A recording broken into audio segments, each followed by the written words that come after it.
Since February 2018, the crack team consisting of an old hipster, a rookie, and Tyrod Taylor's biggest fan record from a secret location in the heart of Scotland. Their aim is to try and dissect all things NFL. If you want their opinion, and if you can find them, this is the American Fitbaw Cast.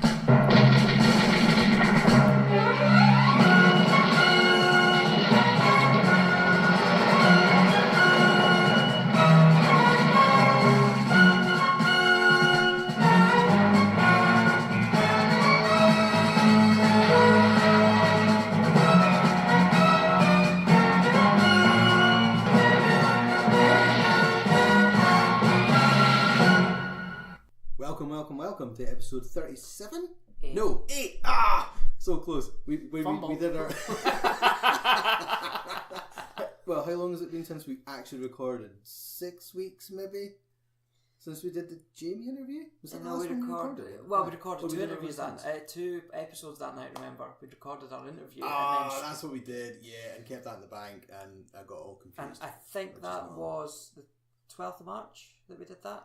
Oh my god, it feels so long ago. Maybe before that, yeah. So it was a full month ago. Yeah. As people on Twitter have been saying, like, where are you? Is it Gridiron Gibber? Bless him. Where are you? I haven't heard your dulcet Scottish tones for a while. Talking all things. Well, we're back in the room. Dulcet Scottish tones. Is there such a thing? I've no idea. Just try to sound fancy. Anyway. Yes, back to talk yet more nonsense. We've had our off season, recharged, ready for season 2, and away we go. So first thing on the docket, Russell Wilson, who has maybe 4 days, according to his agent anyway, for the Seahawks to come out and re-up him. Otherwise, he ain't playing. Now, I don't know if this is a cheeky little, I'm going to hold out just for the off season, but I'll eventually pitch up in July and it'll all be good. Or whether he's thinking full, I'm going to dig my heels in. I'm going all guns blazing. Give me my money. I'd love to see him sit the season. Imagine how much disarray the Seahawks would be in. He single-handedly drags them to like 10 wins a season. The Cardinals wouldn't finish bottom of the division. Absolutely. Who's their backup? I don't even know. Paxton Lynch. We spoke this. In our failed recording. Yes, so we attempted this about a week ago, in the secret recording space that is definitely not work. But is definitely work. And we probably should have known from the beginning. When it opened the computer, it reset itself and decided it was the 1st of January 2008. The things might not go very well. So your laptop at that point had decided that Eli Manning was a viable quarterback. Probably about the last time he was. So that went horribly wrong. There is some audio salvage somewhere. Whether it ever sees the light of day, I don't know. Some of it are going to retread today anyway.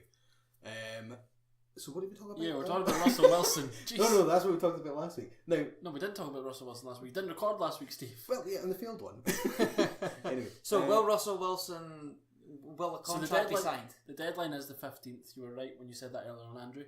I know I was wrong. I said it was tomorrow. Steve said it was the 15th. Steve, you were right. Sorry. You're still right. You can take Steve's credit. That's 4 days. That's not... Because the sound is... There's nothing. Yeah. Nothing so far anywhere saying even like indication that talks are happening or they're not. There's no... The good news is there's no bad news coming out saying, they're miles apart. Like DeMarcus Lawrence and the Cowboys were for a long while. Seemed to be in stalemate until they locked that one down. But Wilson's obviously going for the highest annual average ever given to a player, full stop, but default. Do you think it feels like a bit out of character for Russell Wilson? From like what we know of him, it doesn't seem like that sort of player. Yeah, I thought he was very team focused, and because he did so well when he was on his rookie deal, when his hands are tied, he's not allowed to renegotiate anywhere. Anyway, they fleshed out the squad. They went on their Super Bowl run. It was all good. And then but I know what you mean. And they also, with the baseball thing, they weren't too difficult with that. They let him go and practice in the off season, and they were kind of quite because I would have thought a lot of teams would be like, no chance, because if you bust your arm up or something, that's going to cause us major havoc. So the fact that they were flexible in that sense, it just seems a little bit off kilter. But business is business, I think. And is it the case that Russell Wilson is now... Well, he is at the point of his career where this is his massive contract. Yeah. And he's got to make sure he gets every cent of what he's worth. Yes. And the goalpost, maybe, what about, if you were to talk about it in the rankings, 12th? 13th best paid quarterback now? Oh, I thought you were going to say... No. Made that mistake once. You guys have ridiculed me for it ever since. I genuinely didn't think that's where you were going. I was like, are you saying that he's the 12th best quarterback in the league? No. But in terms of annual average salary, because he did his deal 4 years ago now, maybe, and everyone has been negotiating since, he's tumbling right down. So he's looking at the last 2 years, Matt Ryan re-upping for $30 million a year, Aaron Rodgers then supplants him 33.5, and he's sitting there on, I'm assuming, about 20, probably going, I don't know how they getting so much more money. I get more wins than these guys. Because he's got some daft record, like he's got the most amount of wins in his first 7 seasons ever or something. It's yeah, I'm sure that's right. Yeah, because he unless did I already say he pretty much wills them to he does 10 wins a season himself. Oh yeah, usually. Just say that at the beginning. God, I'm getting so confused because I don't know what I talked about last week, what I talked about in the field recording, not actually, and what I talked about 10 minutes ago. But yeah, you're starting to sound like an old man, Steve. I am the old man. Do you think he gets more than the 33.5? Yes. I think there's enough wiggle room in the cap now that they can start pushing that, and so the rumblings, of course, is 2 years from now when Mahomes then gets his shot. Is he the first $40 million a season quarterback? It's coming. We're going to see it. It'll be in the next 3-4 years tops. Who will be the first $50 million quarterback? First $50 million quarterback does not play for his team yet. That's what I'm going to say. Yeah. You think? Yep. It's too far away. I think it's just a little bit. Do you think that will be there by the time Mahomes signs his second big contract? Oh, aye. Yeah. Yeah, because you think he'll not be the first one? He'll reset the market. It'll be there already by the time he signs his second one. To me, it'll be like what Matt Ryan and Rodgers have just done in the last year.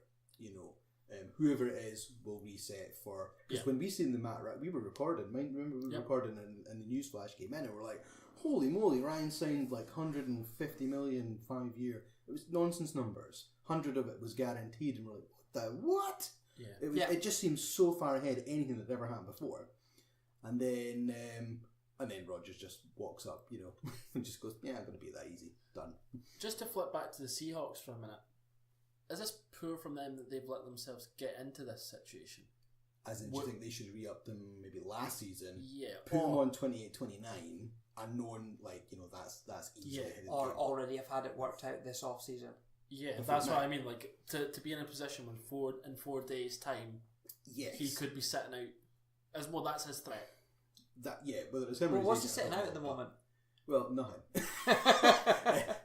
I might not attend off-season, non-mandatory program. So I guess he's sitting out something he doesn't have to go to, but in the same essence, he's the leader of the team. So you expect him in the building, even if he's just in the gym, at the facility, leading by example. Because by all accounts, he is... The word gym rat is thrown around to quite a lot of people, but everyone's always talked about his gym ethic is like next level. Yeah. So even him going in and doing that... Yeah, that's what I was thinking. We're saying he's holding out of nothing, but he's actually holding out something that means a lot to the organisation. Yes. Yeah, okay. So there was the rumblings, of course, that his wife, Cara, is his wife, they're married now, aren't they? Yeah. Didn't really got like married it over here, I'm sure, actually. Scotland? Well, that's in the UK. It's UK. It might have been up here, actually. Ooh. I don't know. Anyway, that's our fake claim to fame.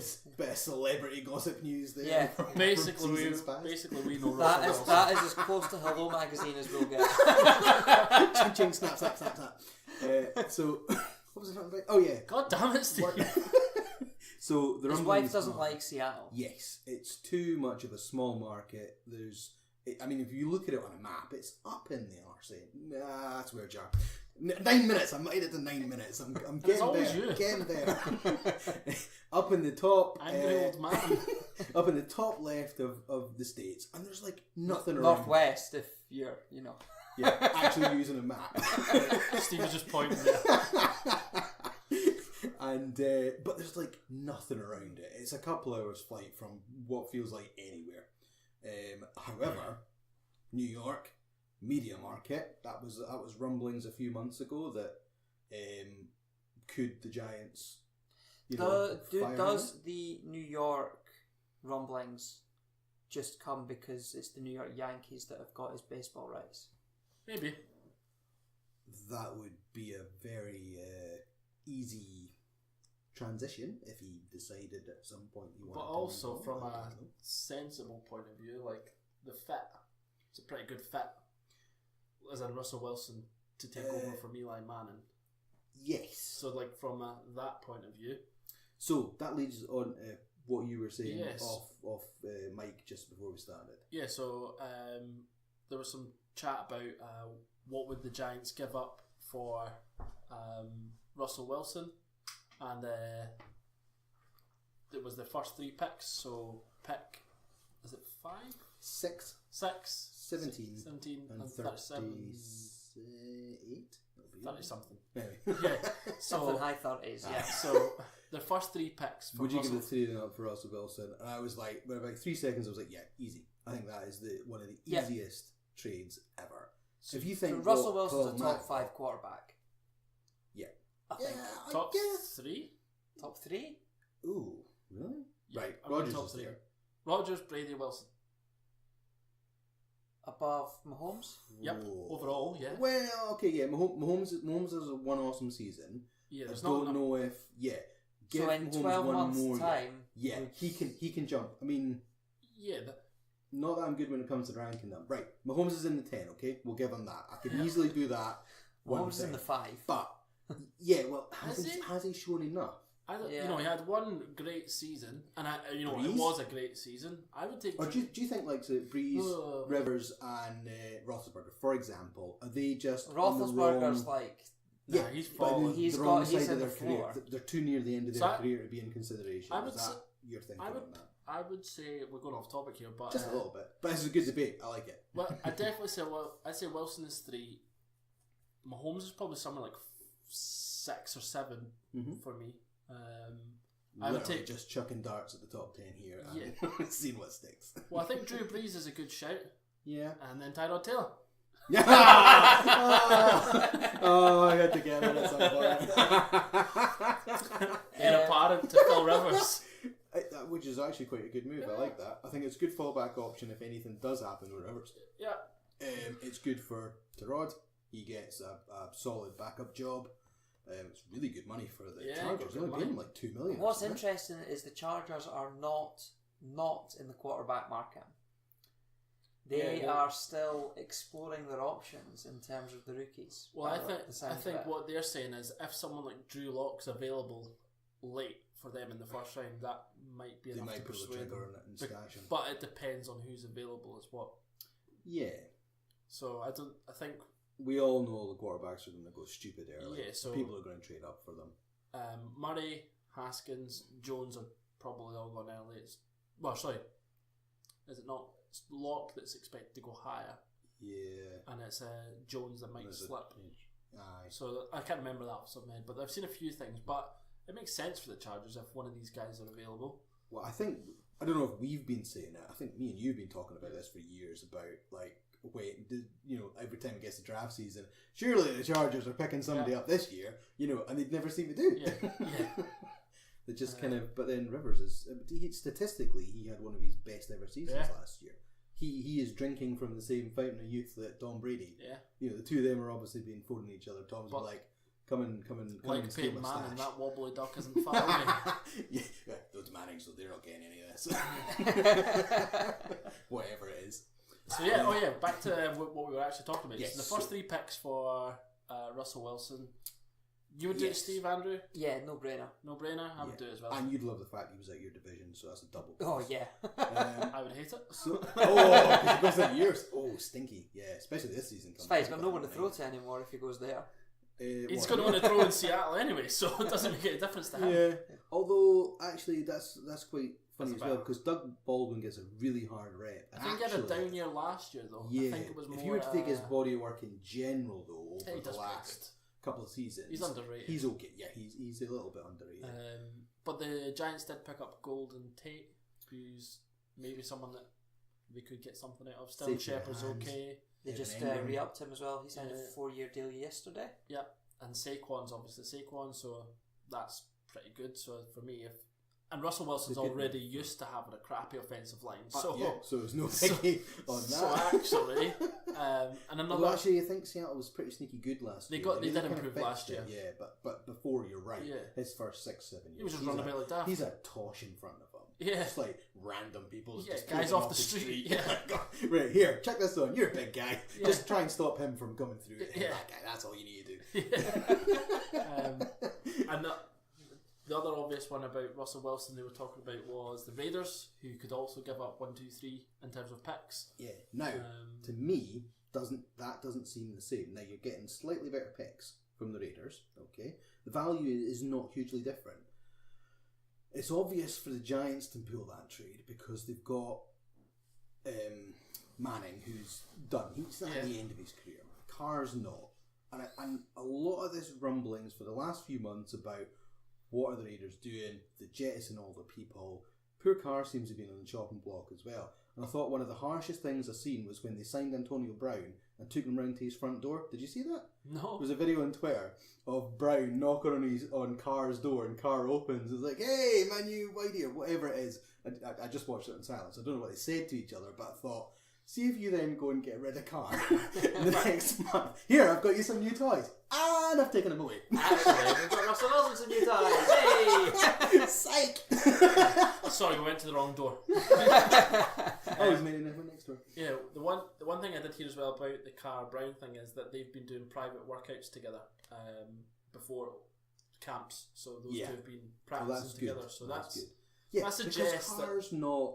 He is definitely the top half of the quarterbacks. Yeah, he's very serviceable. He's still young. He's got ability to do some good. He had nobody to throw to last year. Amari Cooper needed to change his scenes. Jordy Nelson was like on crutches. Yeah. And is now retired. Yeah. On crutches. So yeah, and Derek Carr. So to me, it makes more sense for the Raiders to use their picks to flesh out the squad than to flip them for. Yes, it's not great in quarterback, but I don't think it's enough to justify for their overall the picks. team. Yeah. Does that make sense? Yeah, I'd agree with that. And I think a lot of the Derek Carr chopping block stuff is maybe more to try and get more interest in their picks so they can move back and trade. And people think, they might take someone. None of it's a bit of fire to get under Carr's skin and fire him right up. Do they need to do that? I don't think so, but I'm just thinking here, No, I'm not. Do you think they maybe going to they've pulled him aside and say, look, right, you're going to hear some crap over the next few months, but we're blowing smoke up because we want it. So I'm thinking of why else would he be doing private workouts with Antonio Brown? You think that the organisation would say, they would be clever enough to say, don't do that. You don't need to worry about that. Yeah. Just wait till you're in the building in April. But they're already doing that. So to me, that would suggest the Raiders aren't going to take a quarterback and they're not going to trade for a quarterback. Yeah. They have brought Kyler Murray in for a workout though, haven't they? Yeah. Actually, quite a few teams have. Yeah, I think a lot of teams have. All the way down to the Dolphins. Your Cardinals did as well, didn't they? They did. On the first day of off-season program coming back? Or second? First couple of days. Yeah. When Josh Rosen was also in the building. And not only was Josh Rosen in the building for the voluntary off-season program, he was the first man in the building as well. Which was a pretty classy move considering all the crap that's been firing his way and the fact that for 3 months everyone's been saying you're going somewhere else. Yeah, and on the Rosen thing, I was just thinking as well that anyone that traded for Rosen pre-draft is an idiot. Because why would you pay more if you have to pay more if the Cardinals you just have to wait and see what they do. That's what I'm saying. So why if you do it before? If they take money and then you can set. Rosen's value drops as soon as the Cards take money at one. Yep. So that's why no team will trade for Josh Rosen before draft day. And even like I said, the Redskins have said that they're not interested. But the rumor was that we'd offered a 2nd round pick. Right. So you never know if Kyler Murray goes at 1 and we knock the door and say, well, here's a second round pick. Do you want it? That might Maybe change. Was there other rumblings that they might given up the 15? There was at one point, yeah. I know they just come out. Was it today that just come out and said no, that's not happening? Yeah. But for so that was 3 or 4 days. So from the article that I read there, it was reported that we were going to offer the first round pick, but there it said that the valuation was off. So that's suggesting to me is the Cardinals wanted 15. We've said no, I'm not giving you that. Imagine it's some sort of second in a package or whatever. Which now, if you're a Cardinals or in the Cardinals building, you take Kyler Murray. What's the point in having Kyler Murray and Josh Rosen? There's no point. Depends whether they're all in on him or not. Even from them, you don't have a rookie sit behind a rookie. Oh no, they would get rid of Rosen if they take him at 1. So it's either they're just playing the whole game and they want somebody to bite, and so someone else takes the first. They stock up some picks and they turn around and go, ha, I got you, because we weren't ever moving away from Rosen anyway. Or Kingsbury has come in, and because there was that thing he came out and said, if I would take him first overall, blah blah blah blah, because he works for his scheme, what he wants to do, his system, and they go, no, okay, it's just bad timing that we've changed regimes, but we're going to give you the guy you want so you can do your thing. Okay, Josh, sorry, you need to go somewhere else, kiddo. What would you want, Andrew? At the start of this, I was very much you shouldn't be taking 2 quarterbacks 2 years in a row. So I was very much happened in the 80s. It's like stupidly long ago. So I was very much Rosen. As we've got, I don't know what I want. I really don't know. Do the Cardinals know what they want? You've not been a massive fan of Mr. Kime for a wee while now. No. He's taken a championship game team, decimated it down to number 32 in 3 years. Yeah, that's not good. That's not good, is it? Does that coincide with Bruce Arians though? Well, in fact, the answer is yes to that. So that's a silly question. No, but actually, on that, there was a little thing about Bruce Arians that I was reading, which is quite interesting. The fact that he's very good at picking up vets and fleshing out a roster with good players, but aging a squad. Yeah. And what happened when he moved on from Cardinals? They were like, oh God, we've got all these really old people, and jettisoned everybody, but then massively depleted because they hadn't done a great job of recruiting the younger ones. I suppose if we pander to those that haven't watched much of it, the closest in another sport at the moment is probably the way that Manchester United have been since Sir Alex left. In that he was left with an ageing squad that were able to perform for that person, but once they've gone, it's kind of on the shoulders of the person that's just left the state of the squad. But then that also, I guess, going back to the Kime thing, that he's the hiring manager effectively, so he's got the responsibility to ensure that it's the best possible pick. And I think this shouldn't actually happen in the NFL, where you've got a general manager separate from the head coach, because the general manager shouldn't allow the squad to get into that sort of position where you lose your head coach and it just falls off a cliff because you're filled with aging vets who can only do your 1 year job. So I think from an overall point of view, Kime's done a really poor job in planning for the future when Arians was able to have this success, but with these sort of 1 year vets. So whether they say, but I'll be interested now that I'm aware that was one of the downfalls on Arians. I'm really interested to see what he does in Tampa over the next couple of years, and do we kind of see a small replica of that? He brings lots of people in. The drafts aren't going well. I think, I don't have a list, but if you look at their signings so far, I'm fairly sure a big proportion of them have played for him already. He's brought in people that he knows, that can do a job, and that makes sense. Quick off the bat, you probably want to do that if you're bringing in a certain system and a way of doing things. It's very much what Matt Patricia's doing at the Lions. He's obviously struggled in year one with who he's brought in. What has he done this off season? He's gone, give me all the experience. Right, you're all going to come into my building. You know how I want things to do, and you guys are going to help lead by example and get everyone else on board. This is a bit of a random thing, but just when you mentioned Matt Patricia, there was a thing I heard, I can't remember where I heard it, but there was something about the Lions locker room and him that he didn't like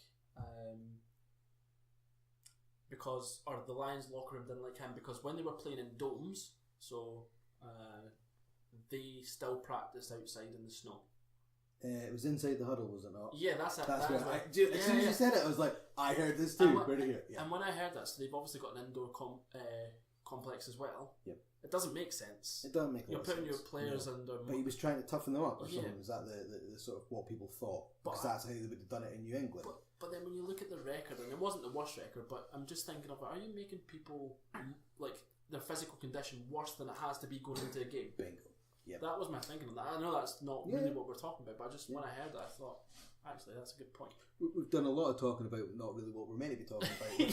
24 minutes in now. Probably want to move on to the next part because this may take a wee while. However, it was something quite interesting that Gav raised during the blasted recording. Yeah. Where fake recording. The fake recording from the fake news. It's all fake news. This is the worst piece of fake news I've ever seen. Anyway. Yeah. We've done a Trump episode once. What was it? 10? Trump 10? No, 9. Doesn't matter. Anyway, on, go. And that is, Gav posed the question, which for a second I was like, nah. And then the more we talked about it, I thought, okay, he's got a point. And that question was... what teams are not in trouble if they have a bad year, effectively? Yeah. I thought you meant so you're, every team's in trouble. That's what you asked what the question was, but my statement was... every team's in trouble. And I was like, really? Yeah. No way. Thinking there'll be some teams that'll get passes for 1-2 years, whatever, because of reasons. But actually, the more you think about it, actually, these first-year guys are under way more pressure than they ever have been because the one and done is starting to become a thing. I think there are 2 head coaches that get a free pass this year. So first of all, disclaimer, Belichick isn't under pressure to be let go or anything like that. So that's clear. I'm not saying that. But what, for the Patriots, I'm sorry to interrupt you, I'm not sure if you were going to say this, but... It wasn't. But the rope's way long enough that that's not even in consideration, right? So just that before anyone gets on their high horse or anything like that. But if Belichick, if the team regresses, does he go, that's me, I'm gone? Correct. So is that what you're thinking? Yeah, that's what I was just going to say. And then the Patriots started going in free fall, so which is what the world is waiting for. Yeah, so that's how you turn this to... Because I could just... Like, as soon as you say that, I can hear everyone going, but what about Belichick? Yeah. No. So it's not as blunt as every coach could get fired. Yes. It's that there are reasons for every team that you kind of have to perform. Correct. This year is more where you're coming from. So Andrew, what were you going to say? So I think there are 2 teams that don't have to perform, or well, they have to. Their head coach won't pay if they don't perform. I think they are the Miami Dolphins because they're tanking. And speaking of tanks and Miami Dolphins, did you see the state of Fitzmagic when he turned up for voluntary workouts? No. He was the size of the side of a house. Oh my goodness. I want to see this. Yes. He looks like he's enjoyed his off season. Do you think he maybe thought he was finished? That was him. He had his time in Tampa and he was like, do you know what? I'm just going to take it easy now. And all of a sudden the Dolphins phone, he's like, I'll go another. You've seen the picture. Oh my goodness! Bless him. Wow. No, they traded him away. Outstanding.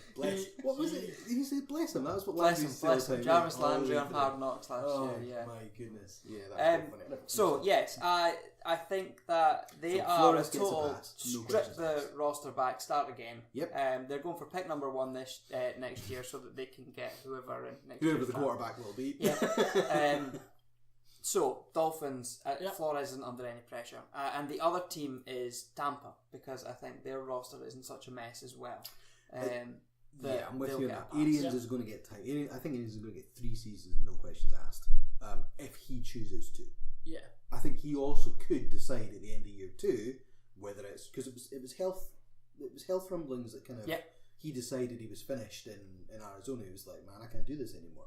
You don't know if the stupid long hours will take its toll on him. Yeah. And 2 years from now, he's like, man alive, nah, I can't do this anymore, and he just chooses to walk away. But I think the organisation will give him a lot of time. Yep. I agree with that. I think the caveat of this question or this statement also sits with there's different levels within. So, for example, I don't see if Sean McVay has a bad year that Sean McVay could be dismissed or anything like that. There's different parts of the scale. that people will be on. But if someone like McVay did have a bad year, the pressure will instantly increase, and people start to think, well, was he a sort of one and done? Yes. And then people start to question Jared Goff. The young, hot, offensive-minded coach doesn't become a thing anymore, which bodes well for the Bengals because they've just decided to follow that mould 100% and go all in on McVay's protege, which is going to go horribly wrong. Yeah, it doesn't feel good, does it? I mean, I think he's one of the prime candidates for one and done. Zach Taylor at the Bengals. Yeah. But you're right, if you just go through teams in general, Jags and Doug Marrone, massively on the hot before the season even starts. Shermer at the Giants. Yep. Gettelman is stoking that fire. That's not Shermer that's in the hot. He's not on the hot seat of his own doing. He's been thrown under the bus. He's having a fight, but absolutely. Hey, we've traded your top receiver for pretty much nothing, and we've got you Golden Tate instead. Yeah. But if you don't get 8 wins, you're gone, sunshine. So get moving. Here's your squad. Enjoy. You could go through. There's loads of teams like that. And I think even like the Browns, Shanahan coming. Shanahan's Jimmy G back. Things should be moving in the right direction. If they kind of sit middle, if they don't improve 5 wins, if they're picking in the same. If Shanahan's Niners finish below Russell Wilson-less the Seattle Seahawks, he's gone. Yeah, that's true. Yeah, that is true. That's absolutely true. Yeah. If that does happen, Tomlin and the nightmare that is the Steelers. You've got a funny feeling he could be. Something's gonna break there. Yeah.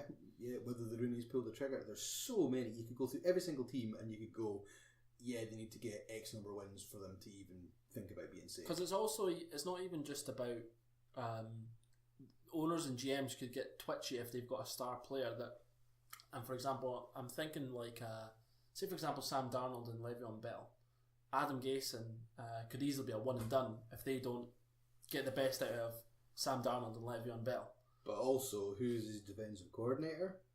My guy Greg Williams. And as you were saying on the secret recording, why do I call it a secret? I don't know why I call it a secret recording all friggin' night. The one that didn't work. What did you say about that? Combustible. Yeah, it's completely combustible. Looks like it just shit show on paper. Damn, that's my second one. Sorry. It's like your fifth, mate. No! You also try to be really conscious about what I'm saying. So yeah, I think that there's like, if you think about it in your head, is there a way where this team could be in trouble? And it's quite easy to think of a way where every team could be in trouble. Jay Gruden at the Redskins, Jason Garrett at the Cowboys, Doug Peterson probably isn't. He's probably okay, but I still think Gruden is safe-ish only because he got given the 10 years at $100 million odd. And sorry, Jay Gruden, not John Gruden. Oh, right. Sorry, the other Gruden. Yeah. Oh yeah. He's been a sticky wicket for 2 years, and he salvaged it in like the last 3 weeks of the season. You've been like Carson going, somehow, yes, this is the year he's gone. I'm so happy, and you win out the season for like 3-4 wins. All of a sudden, you're like 1 game away from the playoffs, and you're like, what? What happened here? Yeah, somehow Josh Johnson was like a salvageable quarterback. Colt McCoy comes in and runs the table. You're like, what's going on? Oh god. And that's what you've got to look forward to this season. No, I've got Case Keenum to look forward to this season. So you do. Yeah. So yeah, I'd really be interested to hear if anyone thinks differently on that and can say, we've named a couple of teams that are pretty much safe, but I think actually Keenum's former team, Broncos, yeah, Vance Joseph's probably got time because he's a first year. Or do you think he was not first year? Not Vance Joseph, Vic Fangio. Sorry. Yeah, he's probably pretty safe. Safe-ish. Fucking Vance Joseph. Damn it! Steve swears again. Am I right? Steve, he's the one that's sworn this episode. No, you've been at it too. Shit. Sorry everyone. We'll try and clean this up one day. Yeah, Fangio probably gets roped because of Elway, but I don't know if that's a long rope. Yeah, because Elway will still be bringing him in because they're still in inverted commas win now mode. Mm-hmm. I think they've got enough pieces that they can do some pretty good damage. They're really unlucky the division they're in. Oh, it's insane. You take them out and you put them in any of the other 3 they've got a chance. AF divisions. They're kind of doing alright, but you've got to beat out the Chargers and the Chiefs. Ooh. Yeah, it's not and good. And the poor Raiders, but that doesn't really matter. Well, give them a couple depending on what they do. Yeah, that's it. They could pull 3 first round picks out the bag and all of a sudden massively elevate. Gruden somehow made them competitive when they shouldn't have been competitive. Yeah, I thought that was quite funny because we were kind of, as the season were going, we thought it was a disaster zone, and it was, but actually by the time it hit about halfway, they were kind of sneaking up and trending the right way. The second half of the season, I don't think the Redskins got a lot of credit, but Raiders. Jeez, what's up with me today? Is it past your bedtime? What time are we at? 10 past. Yeah, it's getting close. When 5:15 alarm. What was I talking about? Oh, damn it, I'm so old. Episode 38, the one where Steve goes senile. That's pretty much it. Jeez. Oh, dear. So, you were talking about the trend that the Raiders were on. Yeah, not the Redskins, the Raiders, them. And actually, they didn't get a lot of love, but there was some positive signs there. What did they end up with? 4 or 5? 4? Something like that, yeah. But it was, I mean, they thought they were nailed on for a 0 or 1 win season. I think a lot of it was Derek Carr. Well, they willed them in those. Yeah. Just kept them competitive. So was he not, there was, he had a streak of consecutive completions at one point, which was outrageous. Yes, you're right. I don't know what it was, but you're right. Yes. So going back to the beginning of the season, you traded Khalil Mack very late in pre-season. Yep. Amari Cooper went before the trade, where you're like, oh my god, I think they possibly only had one around that point as well. And you thought, but then at that point, though, but at that point you were like, oh my god, they got a first round pick for Amari Cooper. And actually, it was a win Cowboys. Yeah, that is really rare that turns out as a win-win, because the Cowboys would be like, yeah, pull the trigger on that any day of the week. Any day of the week they would do for what they got out of him for the second half of the season, because it's absolutely changed their game, because it frees up. He commands attention, therefore it frees up enough space. And Zeke Elliott's numbers were way better in the second half of the season as well. They've gone back to what they wanted to be, like 2 seasons ago. Yep. Which is slightly scary for the rest of the team. Sorry, I'm waiting for you to finish. Got about William Shatner. I think. Stop talking in this. I think Steve's broke. No, I can't help it. That's what happens when you make me host. Oh dear. Right. Anything for any more? What's the deal? Can't even think now. You're the host. You meant to have the subject. Well, we were. Well, because I thought, I did wonder if we were going to go through every single team, because that's what we tried to do in the field. Yeah, I think. And I nearly fell asleep. It was a bit overkill. Yeah, I suppose. Yeah. We managed to make that a bit more succinct and about. Right. What's coming up over the next week? NFL Live UK. Jeez. Is that where you're going? It was I was going to say the draft, and I was going to be in the last couple of weeks. Right, so NFL UK Live is next week. What are we doing after NFL UK Live, gents? Having some beers. Yeah, and some beers. Should our listeners all come and join us at the Golf Tavern in Edinburgh? Yes, especially if they're American.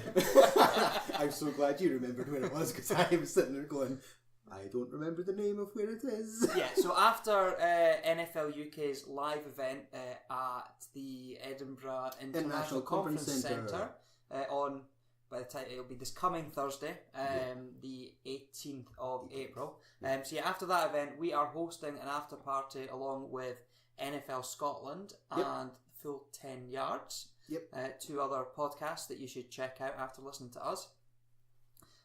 So yeah, come join us, come have a beer, come chat about NFL. Some NFL stuffs. Come and slag me off. I've got big shoulders, I can take it. Yeah, I'll be dotting about with a microphone in hand, so if you want to hear yourself in on a air special episode coming up in the next couple of weeks, then also, come speak to me.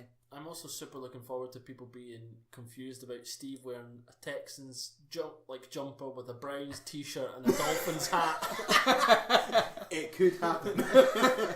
What is he? Is he like a human version of the draft? I am the epitome of Seattle's 12th man for the last 4 years. You are just such a hipster. I so want to get myself an Odell Beckham jersey for it, though. I'm thinking that's maybe like... I was going to go full on JJ Watt, because I haven't got his jersey and I need it and I want to get it. You should get a half and half. As soon as it was traded... Well, like, just cut it up and stitch it in the middle. Yeah. And it can be like 19. The one for... No, Steve, just stop. Okay. So, just a quick one on the Browns news. So, who did they recently host for a visit, guys? Our man, Jamie Gillan. They Amazing. That's great news. And because there is a sneaky chance that he'll get snapped up at the end of day 3. I think the journey tends to be more this first wave of free agents getting signed is where you'll pick up majority punters and kickers, but there are some that are taken on that third day. Yeah, so I had a look at the list of players that had a visit. I think he's the 4th punter that's had a visit to a team this year. So there's a few of them that are going to float about at the bottom end of the draft. We hope that he's taken. Absolutely. Wait, 2 weeks and we find out. And the Browns, that'd be, you said that would be your team if you went there. I might have to actually pledge my allegiance full scale on a team. Notice he picks the hipster team that run up. Yeah. I suck. Well, no, actually, Hipster would have been picking them last year. Yeah. Now it's I do go through bandwagon jumping. If we go back and listen to previous episodes, I will be on mic somewhere saying, I can't remember what episode, saying that I always root for crap teams every year to give them a chance. So does that mean you're not going to vote? It was like Jags and the Browns. Well, that's it. The Browns have gone too much in ascendancy. There is that issue where they've got all the big players. You're just a bandwagon jumper. You are the worst. I'm not. You're one of these guys that supported Leeds United until Chelsea came along. Well, it probably doesn't really like football. I don't know that. Does, however, mean if I stay true to that form, is I must pick rubbish teams. I'm going to have to become a Bengals fan at some point, and I don't know if I like the idea of that. Steve, you look great in tiger print. Steve loves whoever has number 1 pick overall, effectively. Cardinals. We can't have 2 Cardinals fans in this podcast. No. You can see you made the black hole. The black hole. Raiders fan. Paint my face. The Raiders. Raiders are playing Bears in London this year, aren't they? Yeah. Because it's Khalil Mack's revenge game. My God. I think I might go to that one. I'm really up for going to it. Yeah, I think I'm up for it. I've got a pass. Well, so I just need to get the ticket bought whenever it comes in. Yeah. Sounds good, I'm up for it. Yeah, enjoy that, guys. My wife's due to give birth about then, so no chance. Yeah, probably not making it. What's more important? NFL. Thank God she doesn't listen. Oh dear. Right, anything for any more, or will we make it quite snappy? Well, yeah, God my word, we've flown through this. So I think the only thing to say is we'll be doing a mock draft soon, like we done last year. Better get my thinking cap on.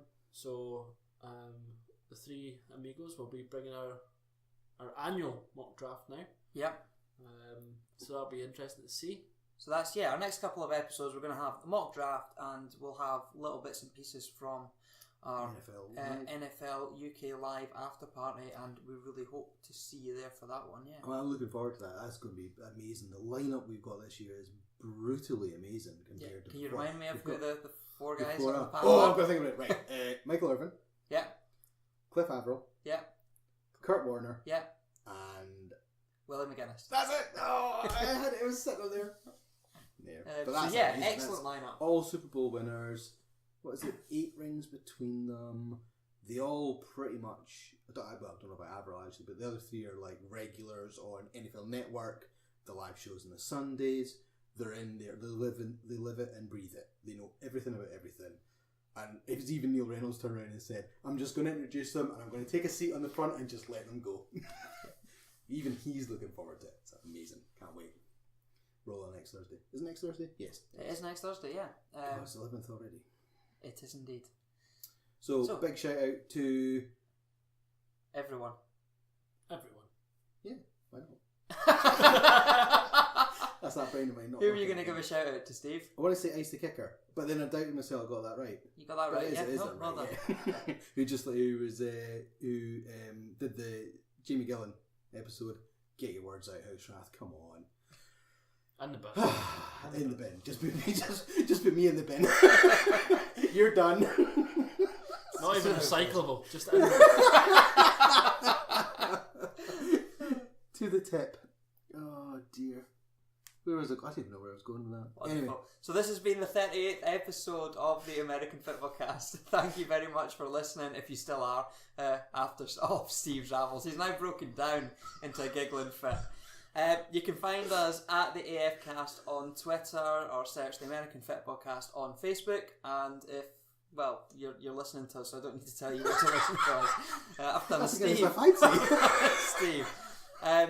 So yeah, thank you very much for listening, and we hope to see you at the Golf Tavern in Edinburgh on the 18th of April for a beer. Cheers. You've been listening to another great podcast from the Fair City Podcast Network, a group dedicated to connecting and developing podcasts. Check out fcpod.net for more great podcasts and content.